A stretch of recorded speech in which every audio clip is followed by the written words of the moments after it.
We had a hearing some years ago in this committee about cameras at intersections to track drivers running red lights.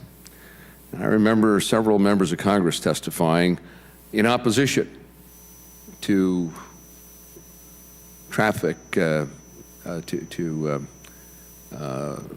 light running cameras, saying that's an invasion of privacy. How can it be an invasion of privacy if it saves lives?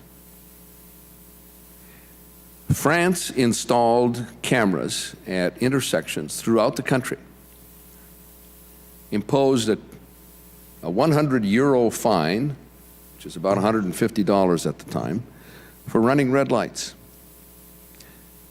Within a year, the incident of red light running dropped 80%, and fatalities dropped 50% at intersections.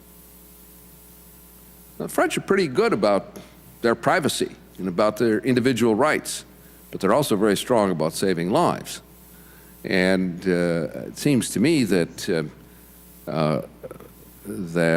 some means of tracking inappropriate action in the, whether it's the flight deck of aircraft or in the cab of locomotives or in the steering compartments of light rail or commuter rail cars, is also an advancement in safety. And I think Mr. Petri rightly pointed out that pilots' unions would not like this. Well, the passengers sure as the dickens didn't like going 100 miles out of their way when they didn't know it on that Northwest Airlines aircraft, and you have all the data. It appears that they were deeply engaged in discussing the transfer from Northwest policies to Delta policies, and which rules governed which actions, and on crew makeup and consist. That should be done on the ground. They have no right to be doing that on the flight deck of the aircraft, and that needs to be recorded.